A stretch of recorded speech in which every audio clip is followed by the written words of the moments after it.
Bonjour. Comme la plupart des collègues, j'ai reçu ce courrier. Nous avons reçu ce courrier là de Jean-Pierre Farandou pour expliquer pourquoi c'est pas bien de faire grève.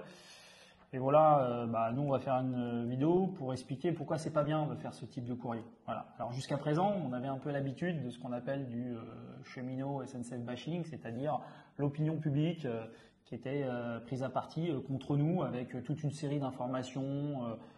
Sur nos augmentations de salaire, sur nos conditions de travail, des informations dont vous imaginez bien que ce n'est pas les organisations syndicales qui les sortent, c'est la direction de la SNCF, donc qui a alimenté un peu ce cheminot bashing. C'est ce qu'on avait traditionnellement un peu l'habitude de faire et je trouve dommageable que dans ce courrier on passe à une autre étape, c'est-à-dire qu'on fait du gréviste bashing, c'est-à-dire qu'il y a une opposition entre cheminots eux-mêmes. Voilà.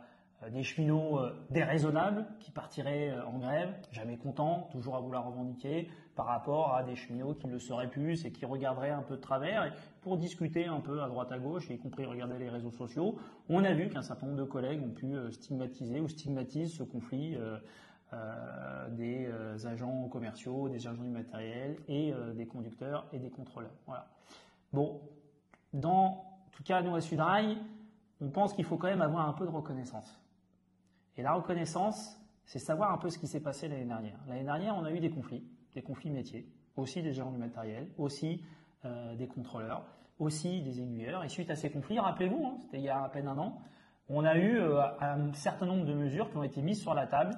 400 € de prime de partage de la valeur, augmentation des indemnités de résidence pour ceux qui la touchent, pour les statutaires, 3000 positions de rémunération distribuées au niveau national, l'équivalent pour les contractuels, et le fameux accord CA. Enfin, tout ça a été gagné suite aux mobilisations de l'année dernière. Et tout le monde a eu. Tout le monde a gratté. Tout le monde a mangé. Grévistes ou non grévistes. Contrôleurs ou non contrôleurs. Dans les bureaux ou à la production. Donc il faut pas tomber là-dedans. Dans cette opposition entretenue entre des grévistes d'un côté et les non-grévistes, parce que souvent, finalement, ceux qui bénéficient des avancées concrètes, pas de la flûte de plan, l'accord fin de carrière, tout le monde va en bénéficier. Les 400 balles l'année dernière, tout le monde en bénéficié. C'était pas du verbiage de syndicaliste, c'était du sonnant et du trébuchant.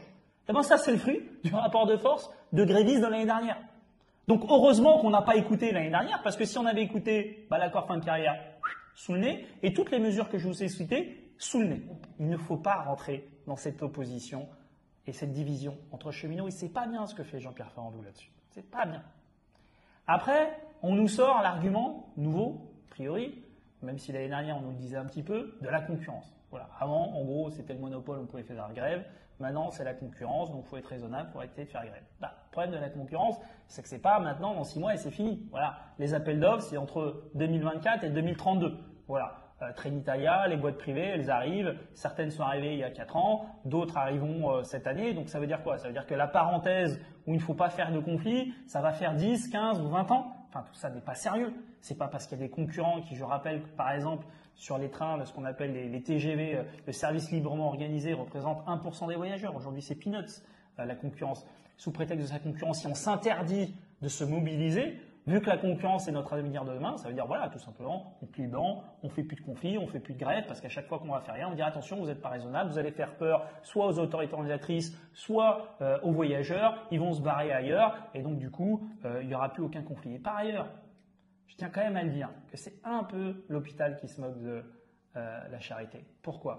Parce que nous, les concurrents, on a été un premier Trenitalia, Sudrail, on était devant. Voilà. On s'y opposait, même physiquement, à l'arrivée des concurrents, parce qu'on savait ce que ça voulait dire en termes de dumping social qu'il y avait derrière. Voilà. Par contre, ce que fait la direction de la SNCF, voilà, avec l'aval de notre PDG, c'est que nos concurrents, par exemple Trenitalia, 30 millions d'euros de ristournes sur les péages. Transdev, eux, ils n'ont pas les trains pour faire les Nice-Marseille. 11 rames qui sont prêtées. On va dire oui, mais c'est les régions, c'est pas nous. C'est les régions, mais avec l'autorisation de la SNCF. Voilà, c'est bien la direction du matériel qui dit oui je peux prêter, oui je peux pas prêter, y compris sur des régions où on est en manque de matériel. Donc aujourd'hui, la concurrence, on les aide et je ne vous parle même pas du fret. Parce que le fret, la concurrence, c'est 2003. Voilà.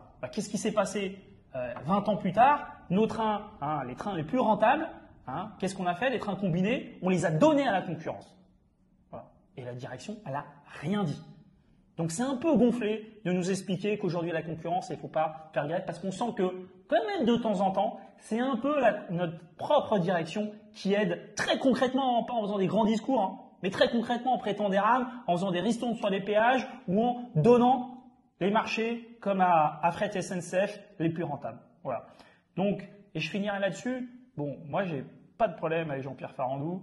J'ai même pu dire des choses agréables et j'estime que c'est un professionnel. Mais Jean-Pierre Farandou, malgré toutes ses qualités, dans quelques mois, il sera plus là. Bah, nous, les cheminots, on sera encore là. Nous, les cheminots, on sera encore là avec nos problèmes de pouvoir d'achat, avec nos problèmes d'emploi, avec nos problèmes d'ouverture à la concurrence, avec le dumping social, avec les filiales, avec tout ce qui est en train de se passer, c'est-à-dire l'ouverture et la privatisation de la SNCF par petits bouts. Et si on se met à se dire, dans un contexte où nous, on sera encore là, bon bah finalement, c'est fini, pied le banc, faut surtout, voilà, on reste calme parce que il y a les concurrents, parce qu'il y a les voyageurs, parce qu'il y aura toujours des bonnes raisons de nous expliquer de ne pas faire grève, soit c'est les ponts, soit c'est les départs, soit c'est machin. Voilà, toujours on va nous expliquer en permanence. Ah, nous, on sera encore là, on aura de fait encore des revendications sociales et syndicales, enfin c'est notre boulot, hein, tant organisation syndicale. Si les organisations syndicales ne posent pas la question de la répartition des richesses dans les entreprises qui font des bénéfices, mais dans quelle entreprise elles vont le poser? Voilà. Donc on tenait quand même à répondre à ce courrier qui peut poser un certain nombre de doutes, de questions, voire de doutes aux collègues grévistes ou non grévistes à partir de la semaine prochaine.